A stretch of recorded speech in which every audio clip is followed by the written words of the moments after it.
For those of you who still don't know, there are 5 levels of fatness. Fluffy is one of the levels. There's big, healthy, husky, fluffy, and damn! I'm still number 4. People go, how do you know when you're number 5? Well, because people will tell you, you know? If you try to get on an elevator that's crowded and people stop you and go, damn! If you go to Disneyland and little kids want to ride you, I want to get on that one. Damn. yeah, I'm sorry, little kids are too honest, man. They're like little alcoholics.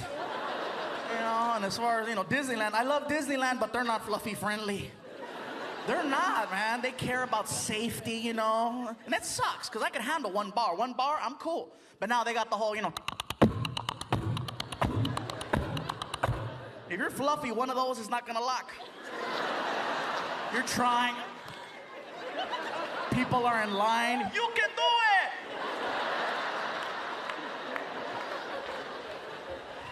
One time I took a trip with my buddy Mondo, right? Big guy, another big guy. And I went with him because his family, they decided to go, and he didn't want to be the only one hanging out by the strollers. So we're hanging out, and at the end of the day, my buddy Mondo goes, dude, we should get on a ride. I go, which one? We can't get on none of them, dude. We're too big. He goes, there's a ride here at Disneyland. It's called Splash Mountain. I go, what is that? He goes, it's a log, and you get inside the log, and it goes uphill, goes down, makes a splash. No seatbelt, no pull bar. You just get in and go. I go, no seatbelt? No pull bar? So we get in line for it, right? We're all pumped up, and I see people getting off the ride with these little note cards. I go, what are those? He goes, oh, they take a photo of you when you go downhill. Oh, okay, cool. So we get to the front of the line, and then we have to deal with the lady with the headset. The lady who takes her job way too serious. Okay, how many people? 4? Okay, 2 here, 2 here. How many? 5? Okay, 3 there, 2 there. And we get to the front. How many people? Who cares? We get our own boat, right? We take off.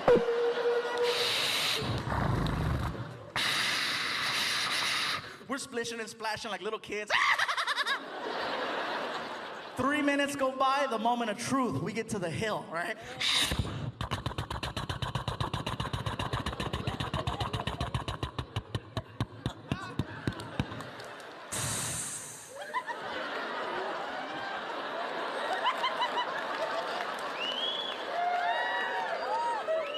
My buddy Mondo turns around and he says, dude, let's flash the camera. I said, you're stupid. I'm down. So as soon as it let us go, right?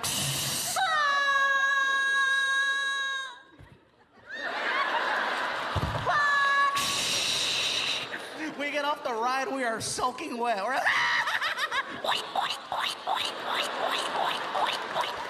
We're all rosado right here. We got a mean old baby rash.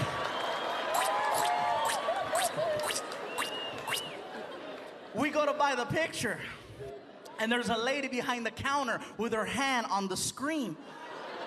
And I asked my buddy Mondo, I said, bro, what boat are we? He says, 22. I go, she's covering 22. He goes, oh, we better sneak out of here. Oh, yeah, we're gonna sneak out. We get past the picture girl, but then we get stopped by Disney security. And you have not lived until you've been stopped by a freaking man wearing a badge in the shape of a mouse. This guy was like, hold on a second. Ma'am, move your hand away from the screen. You guys see what I see here? That's a disgrace to this park. We can't believe anyone could take such a photo. My question to you guys, do you recognize the 2 big women in this picture?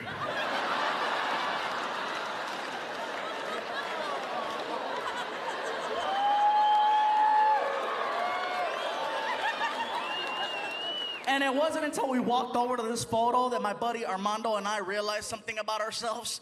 And that is that when 2 full-grown, fluffy men are going downhill at a 45-degree angle with no shirts on going like this, we both look like sexy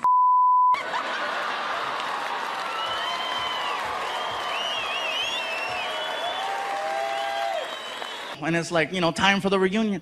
My girlfriend saw the letter. She's like, ooh, your reunion. I go, yeah, my reunion.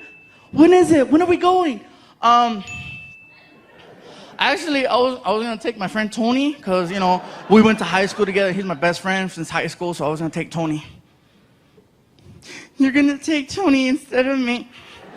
That's what's gonna happen, huh? You're gonna take Tony instead of me. Your girlfriend, you're gonna take Tony. No, it's okay.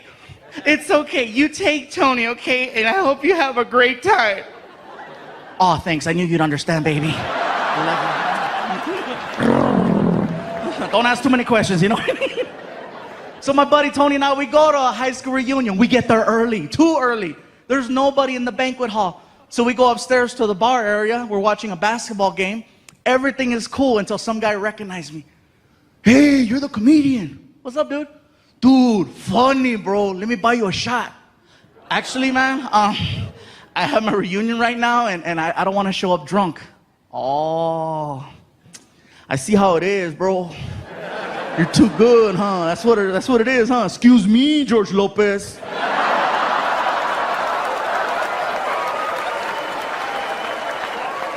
Let's do the stupid shot.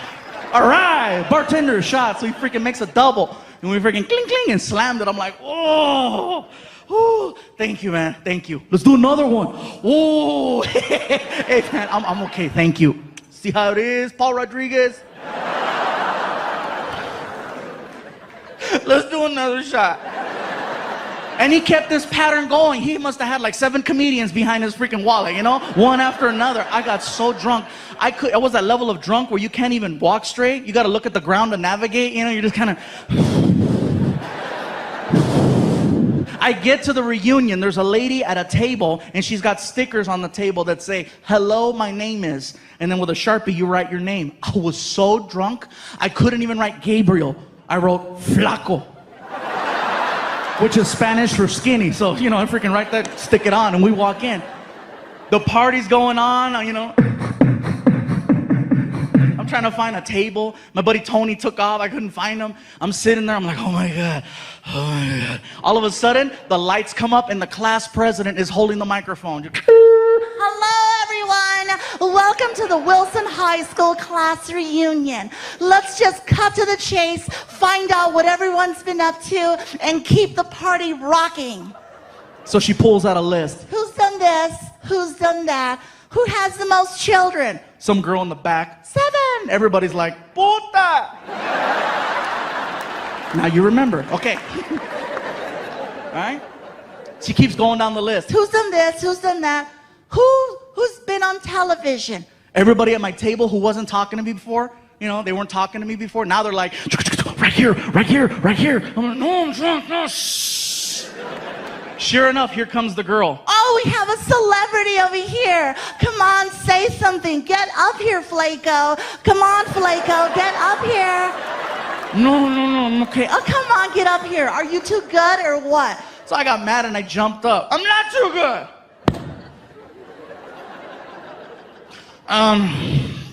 Everybody, my name is Gabriel. Gabriel Iglesias.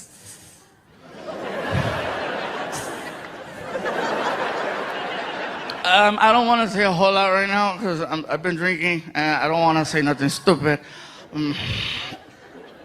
It's really nice to be here with everybody.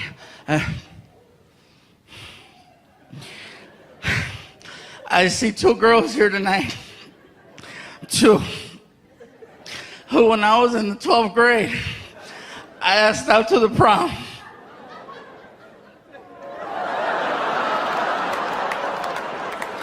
And they said no. But you know what? It's okay. Let me go. It's okay. You know what? It's okay because like she said, I've been on TV. And you 2 girls who said no, you got fat. One of them yells out, You're fat too. I know I'm fat, but I was fat in high school. I kept my figure, why couldn't you?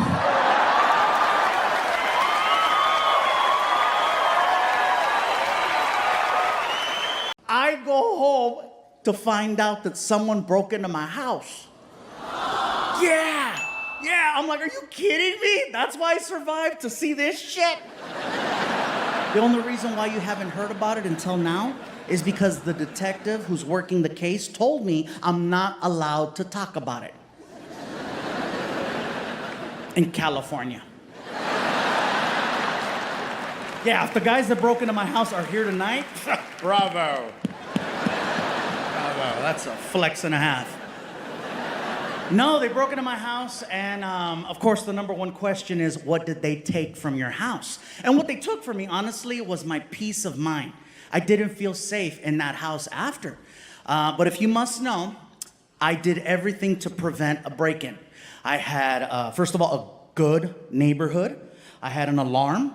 I had 2 camera systems. I had a fence that surrounded the property. I thought it was good. I got video footage of the entire robbery. In 4K. Oh, that shit is crisp. I saw the guys that broke in, but I could not identify them because they were wearing masks. All I can tell you about the 2 guys that broke into my house is that they were 20 years old. I know they were 20 because when they jumped the fence and hit the ground, no pain. If that would have been like a 35-year-old with a messed up sciatica, he'd have thought twice about that fence. So they jumped the fence, they went in the backyard, and they broke the window and got in through the kitchen. They trashed my house, okay? Every drawer open, every cabinet open, everything got pulled out onto the floor so they could sift. Couches were flipped over, cushions were thrown down, and they pulled every single frame off the wall.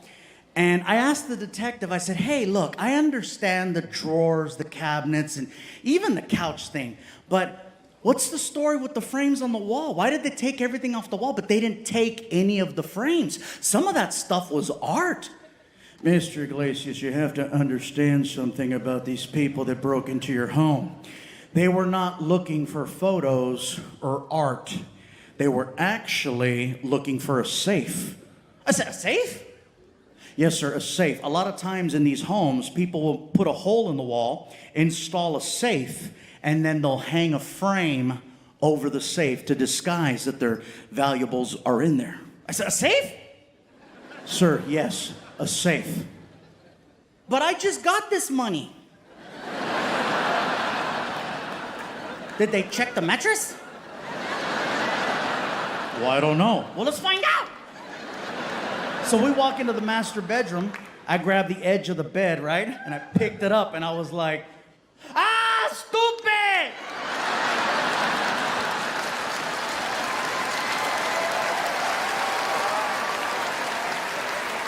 It's all here! Oh my God, these guys had no idea they were robbing somebody more ghetto than them.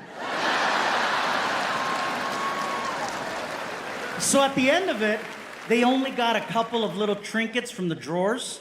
And that's pretty much it. They made a mess of the house. They didn't get any of the money. I'll tell you what they did get. They got my guns. Now, I have never been open about the fact that I am, in fact, a registered gun owner.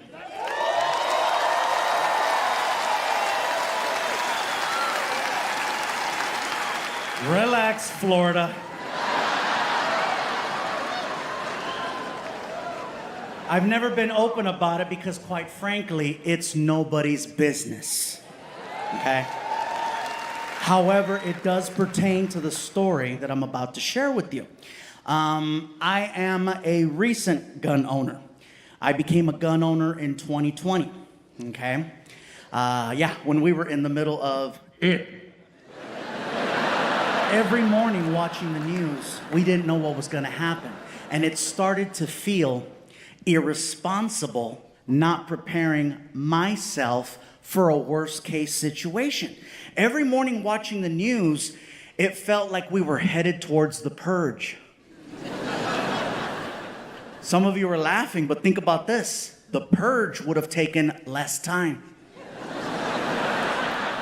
Yeah, the purge. That's how they should have woke us up every morning, at least for entertainment purposes.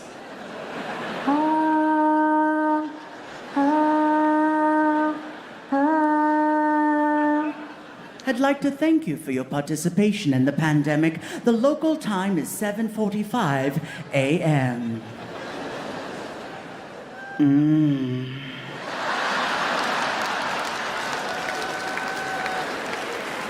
Fear is why I decided to buy a gun. I was afraid, and I got no problem saying that. I was scared. We didn't know what was gonna happen. It's only for protection. I don't hunt. I don't wanna hunt. I don't need to hunt. I know where there's 3 Chick-fil-A's. I'm good. I don't go out on the weekends, you know, pull! There's no crank, crank, crank, crank, crank, crank, crank. I still own a Nintendo. I don't need that shit. Fear is the only reason why I decided to buy a gun. So next thing you know, I wound up at this sporting goods store right by my house. I walk in there, and this place is packed full of people that normally would not have been open to the idea of owning a gun. But they felt like me. They were scared. And rightfully so. I kept hearing the same conversation over and over and over. I kept hearing this: I would rather have a gun and not need it than need it and not have it. And I don't care where you're from, that makes a lot of sense. And I was not about to let politics interfere with my personal safety.